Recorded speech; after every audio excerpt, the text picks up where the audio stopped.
What's up, guys? Welcome to Good Bad Wrestling No Holds Barred. This is the show where we dig up bad wrestling from the past and then bury it again. I am your host, John. I'm Jack Brinks. This is the part where you tell them who you are.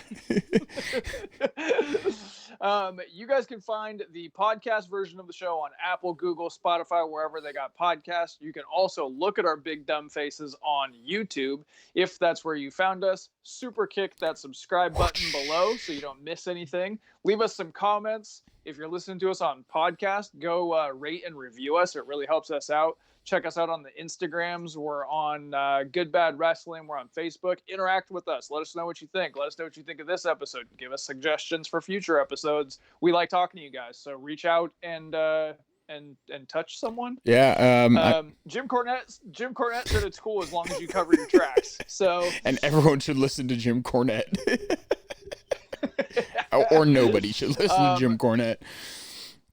Yeah, so on today's episode, this is an interesting one because my memory of Hogan versus Shawn Michaels from SummerSlam 2005 is really different from the reality of the match. Yeah. So kind of what I want to talk about is what was the plan that was supposed to happen with Hogan versus Shawn Michaels, what I think should have happened with Hulk Hogan versus Shawn Michaels, and what did happen with Hulk Hogan versus Shawn Michaels. Yeah, when you presented this to me, go ahead. I watched it and I was like, this isn't necessarily good bad. I mean, there's definitely some bad and some good bad, but yeah. So this will be fun. Yeah, overall, my memory of the match was that for half an hour, Shawn Michaels oversold and overbumped every single thing that happened. Which is close. That's not the case. He overbumps probably 4 or 5 things throughout the course of the match. There's one little section where he just goes fucking banana, and he like jumps off the bottom rope and does a somersault off of a head to the corner. Yeah. He takes the big boot and does like 5 cartwheels. Like there's a couple of things here and there where he definitely oversells, but it wasn't as bad as I remembered it being. But I did some research about this match, and what I found out is actually really good bad. So what was planned to happen was Hogan comes back to the company in like 2003-4, I want to say. He's doing the Hollywood thing. He has the match with Hogan. They realize that he's big business again, right? Like Hulk Hogan is big business again. Shawn Michaels had come back like 2002-ish. He's big business again, right? You have these 2 massive icons. They've never wrestled each other somehow. Yeah. Some, being in different companies and time off and whatever. So the plan was they were going to do 3 matches. This was Shawn Michaels' idea. They were going to do 3 matches. Shawn would win the first one. Hogan would win the next 2, and it would wrap up at WrestleMania.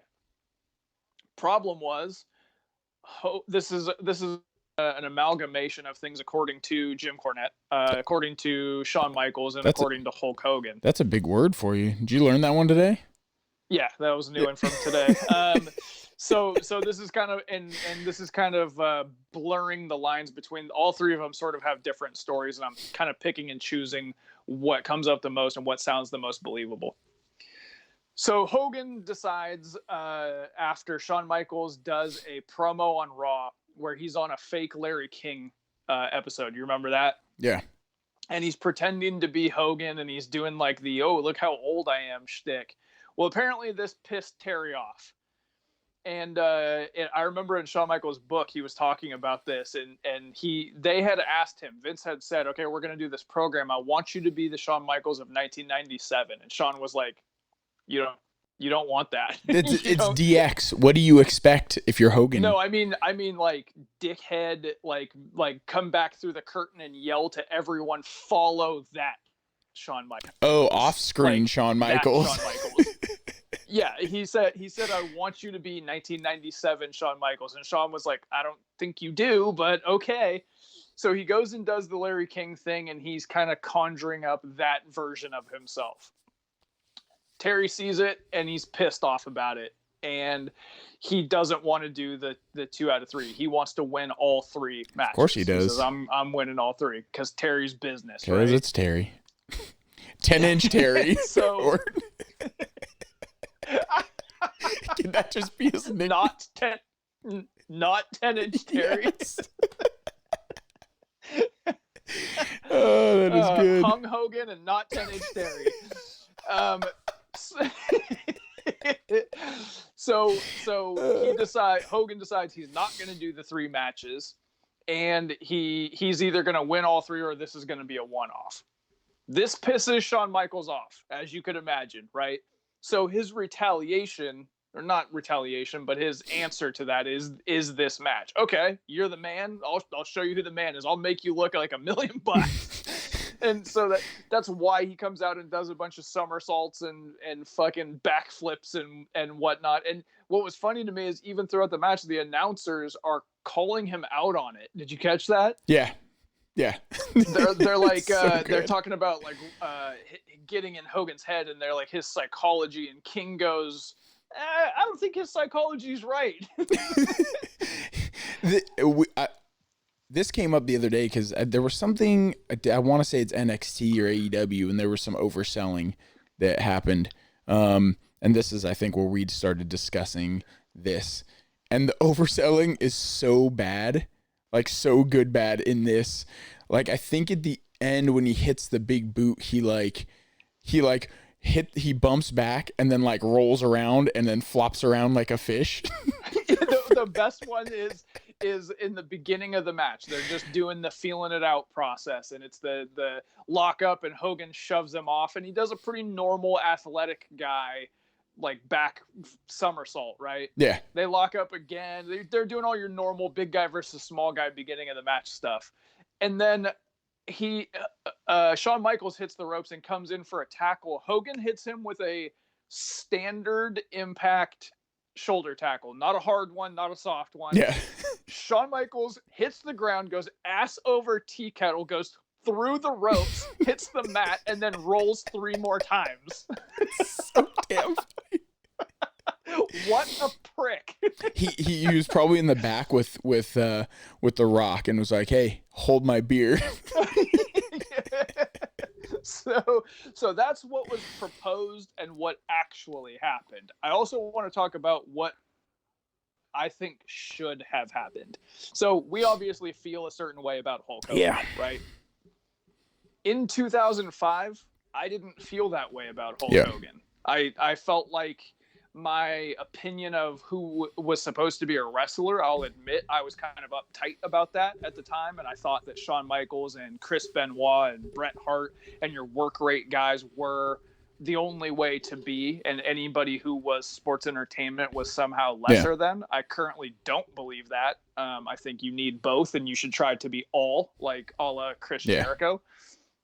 But you do need both, and there's a place for your Ultimate Warriors and your Hulk Hogans, and there's also a place for your Lance Storms. What I'm getting at is they should have had the 3 matches. They should have both put their egos aside, and they should have had a 3-match series that culminated in WrestleMania that was the ultimate work rate guy versus the ultimate sports entertainment guy. And it been one of the biggest matches in history if they would have finished that up at WrestleMania. If this match wasn't sort of just a joke because one guy didn't want to do backstage business and one guy wanted to go into business for himself in the ring, it could have been a massive thing. Yeah, so going back and watching it, the first thing I thought of was I was supposed to be at this show. Were you really? Yeah, because this was if I'm correct, it was in Phoenix. My brother was going to Arizona State. This was on my birthday in 2005. So somewhere, I think I still have the shirt. He got tickets, and he went. I didn't get to go because this house is a fucking prison. And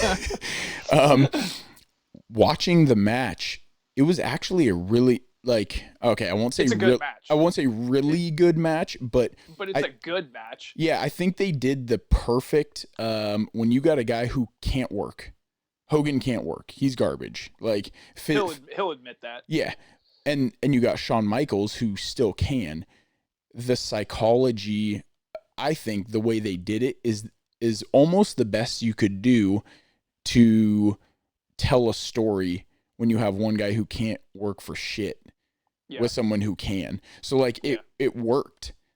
I think that it even that's how talented these two guys are, right? Like, you know, when we talk about working, for those of you that don't know, we're talking about like athletic, coming up with things on the fly and have a lot of things in your repertoire that you can do. Hogan will admit that he's got match A, B, C, and D. I've heard him say that. It's in his books. That's widely known. He will say he can't work. Ric Flair talks about how Hogan can't work. He can't work. Shawn Michaels can do anything with anyone. And he is so talented that this match still came out pretty serviceable. Yeah.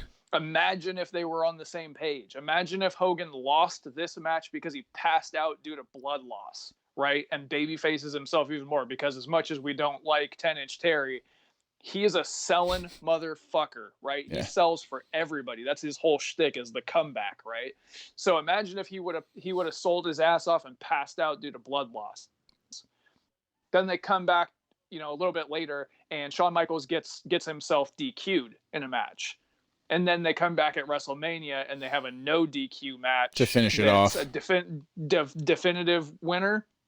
It would have been a legendary occurrence in both of their careers. But unfortunately, they're both pricks.